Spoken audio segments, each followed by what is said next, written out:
Hi, and welcome to Dave's Beatles channel. We're on the road. Where are we going? Northwest of England, the City of Culture 2008. We're going to Liverpool, home of the Fab Four. Let's go.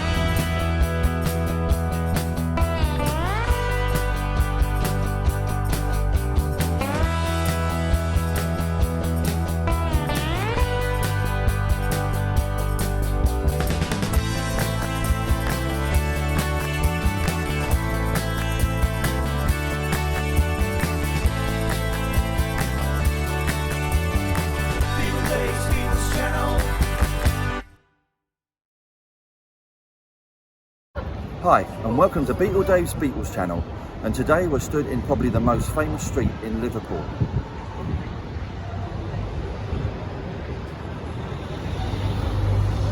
Matthew Street, the birthplace of the Beatles. Let's go. There's the Beatles shop, which was opened in the early 80s. It's a fabulous shop and it's got plenty of memorabilia, old and new, inside. Let's go and take a look.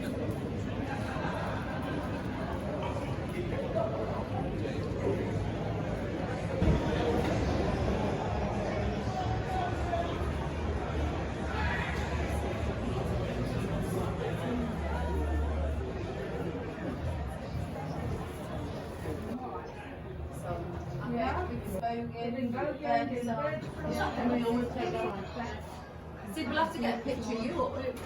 We'll stick you up there.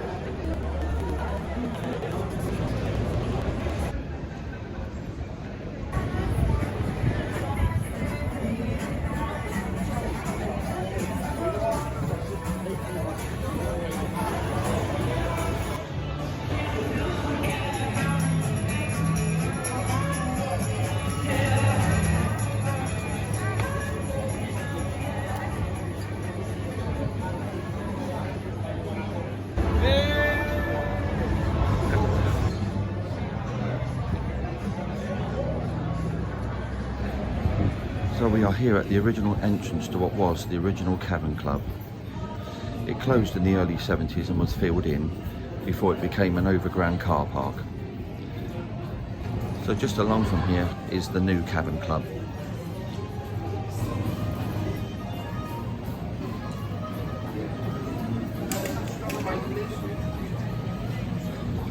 And as it is today.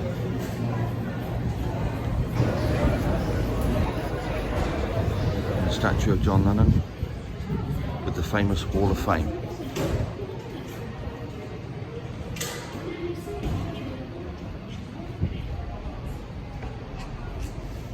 Can I be in your band, John? Here is the Eleanor Rigby statue that was donated by Tommy Steele in 1982.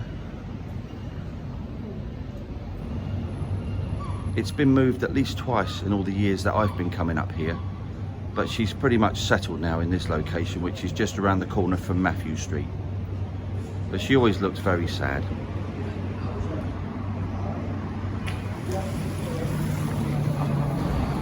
So here we are at the Hard Day's Night shop, which has probably got the best up-to-date memorabilia in town. And it's a fantastic shop. Let's have a look inside.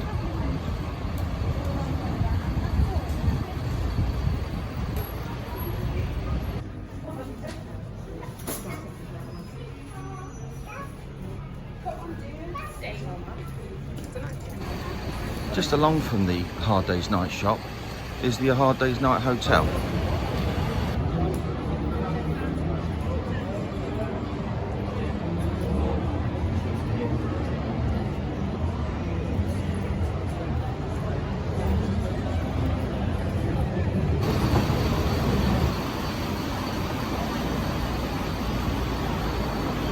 If you're looking for somewhere to stay in Liverpool, Beatles themed, this is the perfect spot.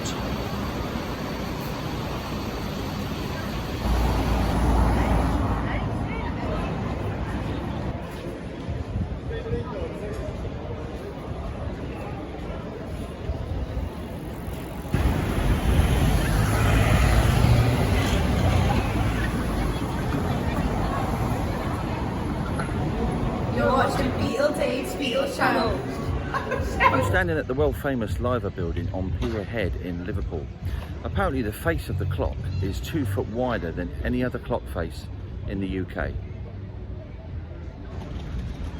It is also supposed to be legend that if the liver birds ever left the building, the city would crumble. Hopefully that will never happen. What an absolutely beautiful day in Liverpool.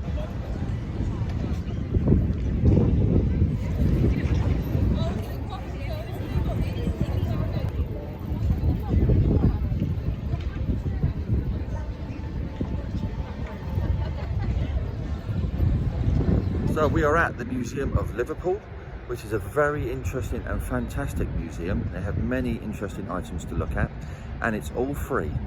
This is where they held the John and Yoko Double Fantasy exhibition about 2 years ago, with Yoko Ono supplying many of the items.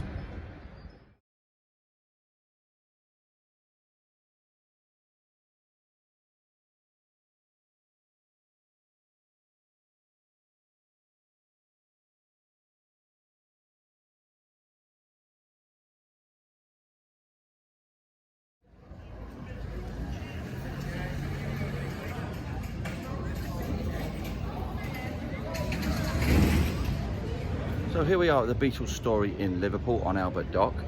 This is a fabulous museum if you ever get the chance to come here. I'm not allowed to actually film inside the museum, but I can film inside the gift shop and leading up to the gift shop.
Here's the Anglican Cathedral, where Paul McCartney was once a choir boy, but he was told he was tone deaf, so he became a Beatle instead. Well done, Paul. So we just arrived at Fulflin Road. So here is the boyhood home of Paul McCartney at 20 Fulflin Road. It's now looked after by the National Trust.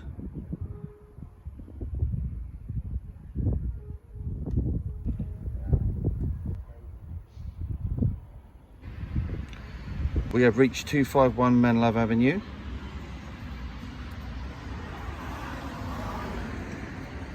Which is John Lennon's boyhood home, where he lived with Aunt Mimi.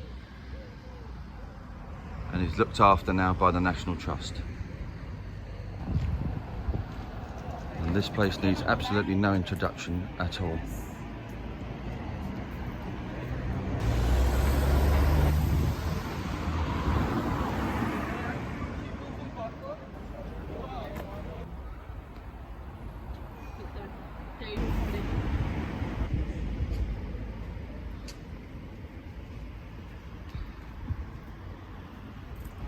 So we find ourselves at St Peter's Church in Walton.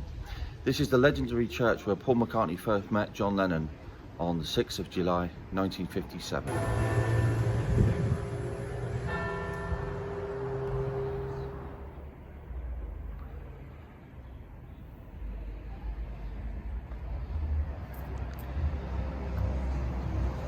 This is also the spot where Eleanor Rigby is named on the gravestone.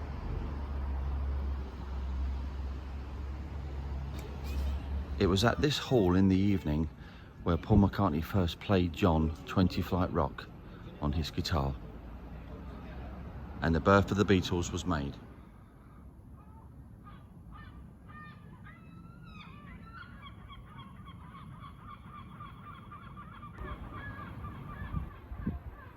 And here is the plaque on the wall of the hall where history was made.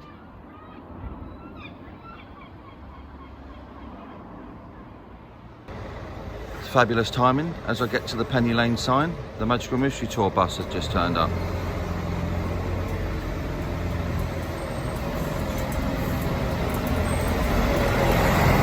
Here is the Penny Lane sign where Paul McCartney signed when he was with James Corden on Carpool Karaoke. If you can just make that out.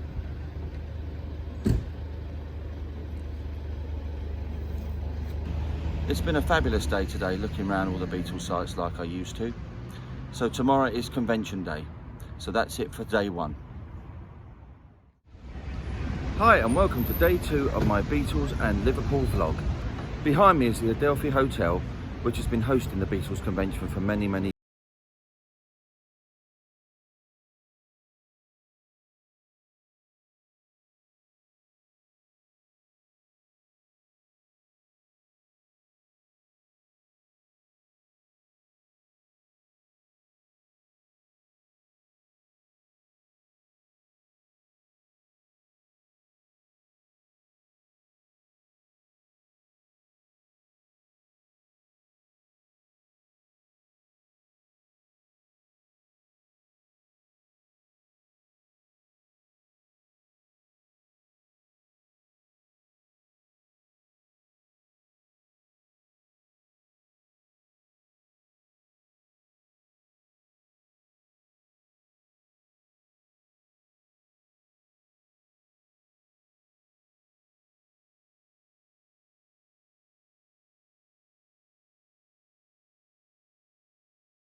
You're watching Beatle Dave's Beatles channel.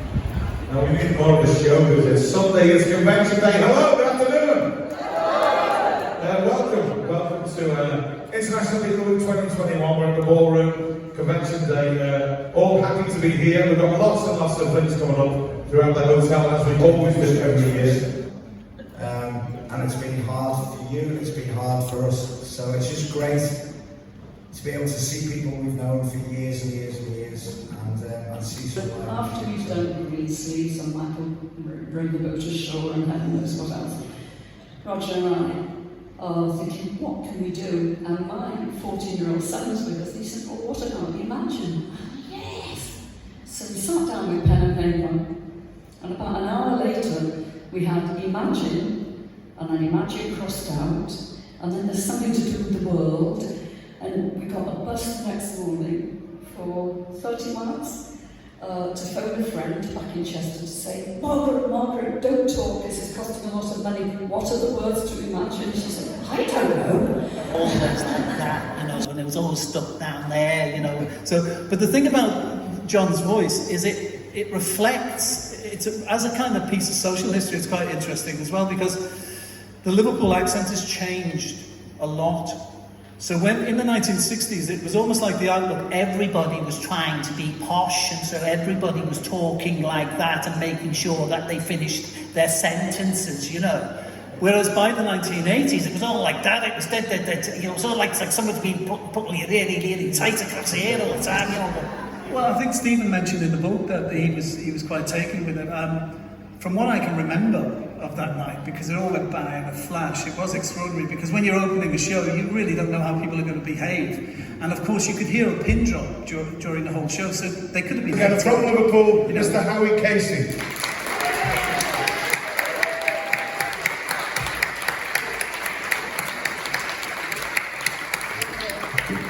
And we were to audition.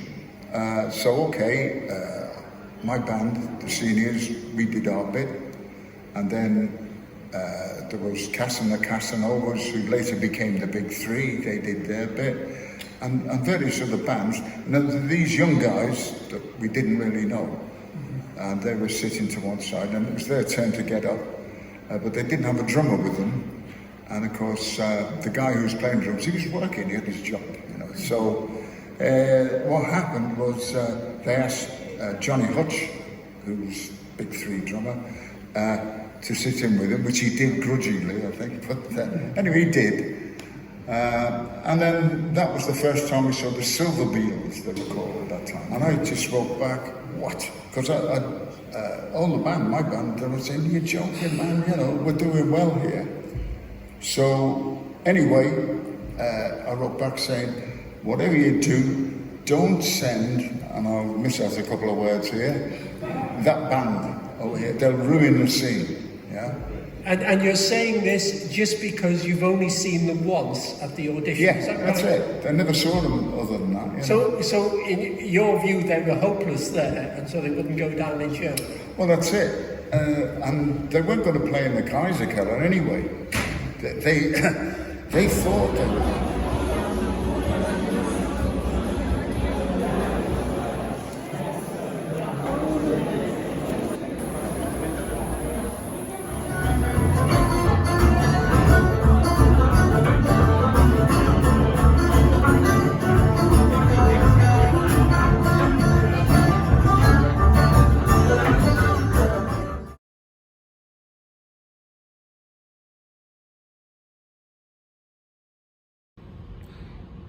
No trip to Liverpool would be complete without visiting the mighty Anfield, home of Liverpool FC.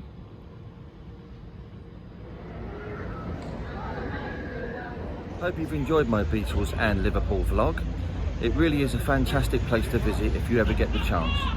So why not like, subscribe and hit that notification bell so that you don't miss out on any future videos. This is Beatle Dave signing off.